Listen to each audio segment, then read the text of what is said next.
Game. Before we begin, we'd like to ask for your consent regarding the interview recording. This interview will be audio recording, so we can accurately capture your responses. The recording will only be used for research purposes, will be kept confidential, and will only be assessed by our research group and our cursus professor. Your name and any identifying details will not appear in the final paper. And participation is completely voluntary, and you may choose to stop the interview or withdraw your consent at any time I withdraw without my any consent. consequence. Joke lang. Joke lang. Go. With that, Mary asks, do you consent to this interview being recorded? No. JK, yes. Go, go, go.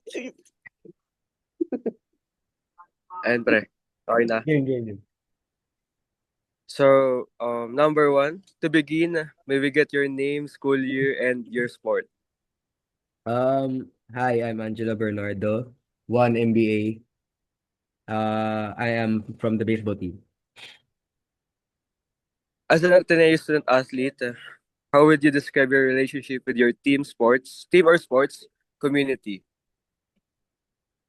As a student athlete, I guess my my relationship with my teammates are is like we're practically brothers. So uh I have their back and they have mine. And then like whatever they do, parang we just support each other on and off the field. And in terms of sports community, well, I have many friends in terms of baseball.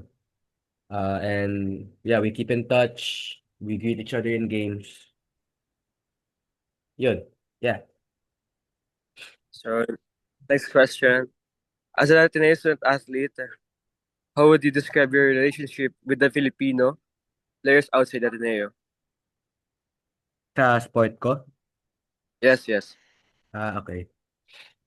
Yun nga, as I said kanina, parang we interact with each other during games.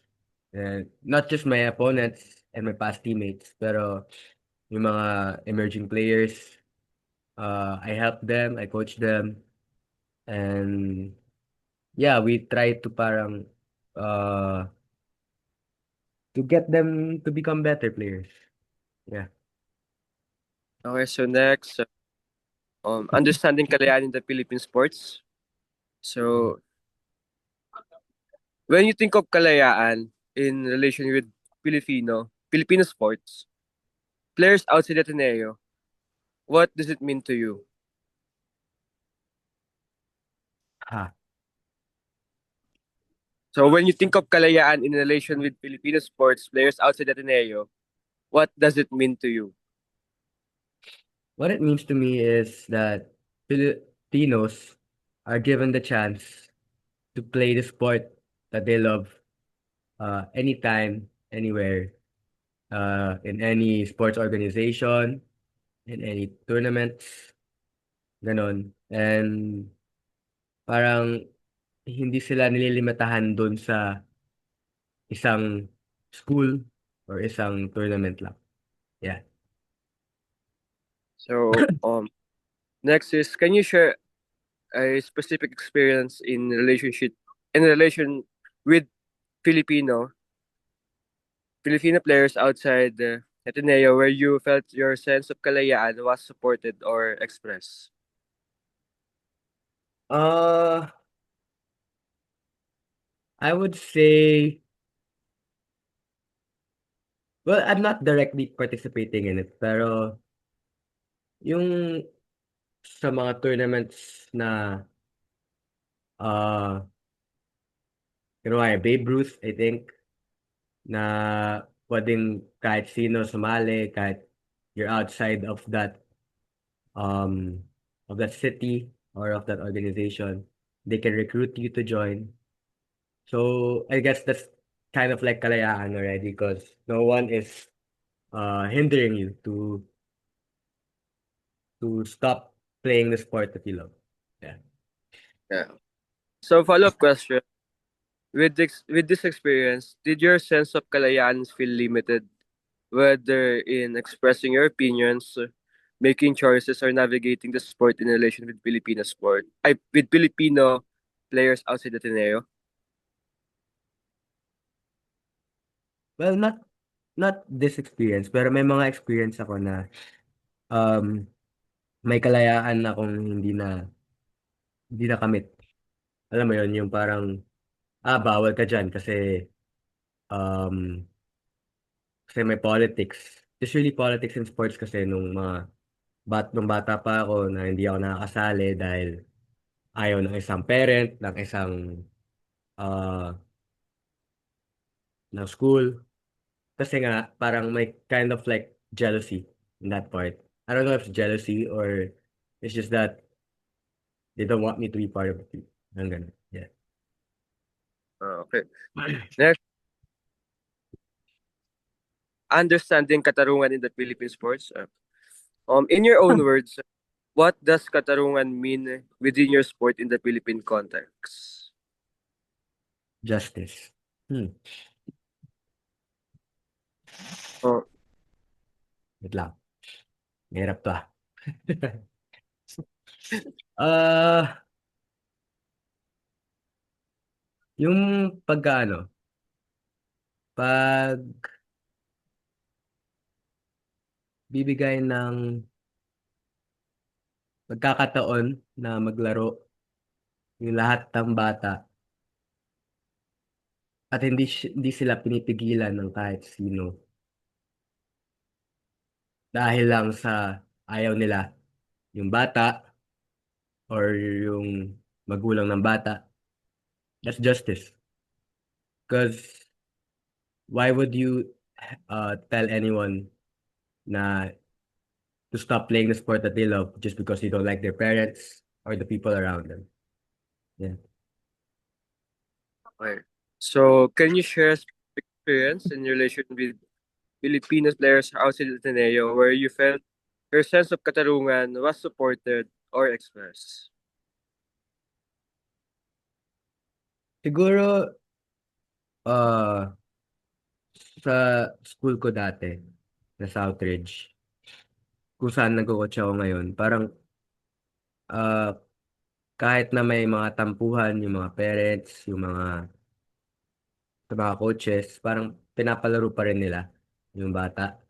Dahil ayaw nga nila, parang sineseparate nila yung professional sa personal work. So that's kind of like a katarungan for me. Yeah. So, follow-up questions. With this experience, did your sense of katarungan feel limited, whether in expressing your opinions, making choices, or navigating the sport in relation with Filipino players outside the Ateneo? Wala naman. I don't think so.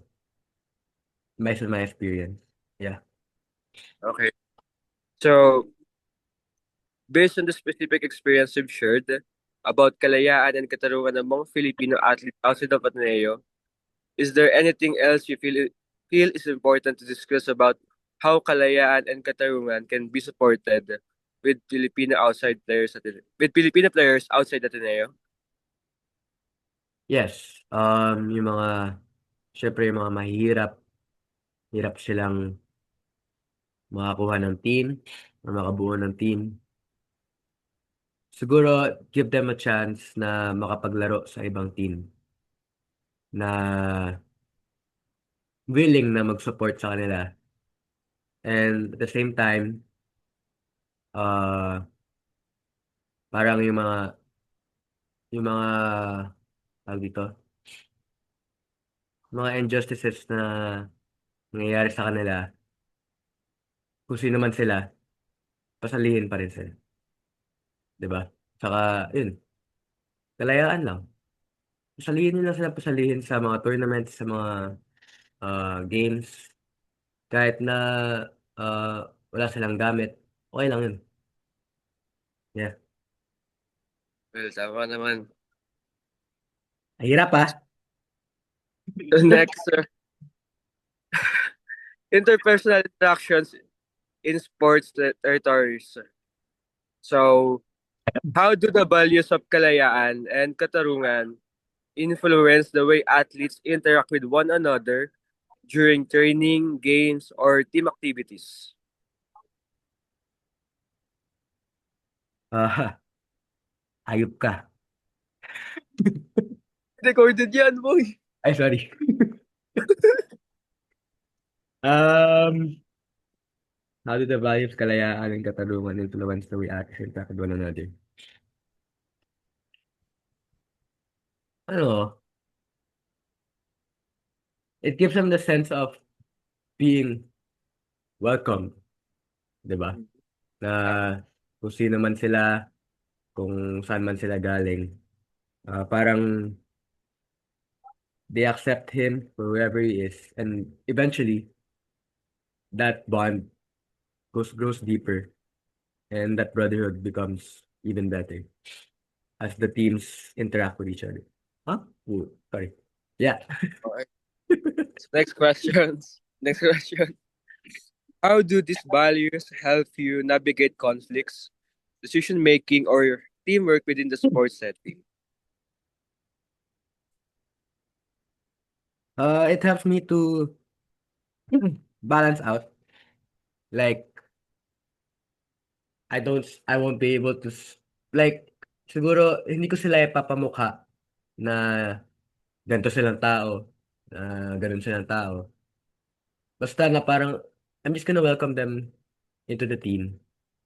And siguro, just give them the respect that they deserve. Because we're all people at the same time. So, yeah, parang palaruin nyo lang sila. Let's see what you got. And don't discriminate. Yeah. Uh, so for the last two questions, integration, reflection, and value formation. Looking at your experiences, how have kalayaan and katarungan shape your growth, not just an athlete, but also a member of larger Ateneo community?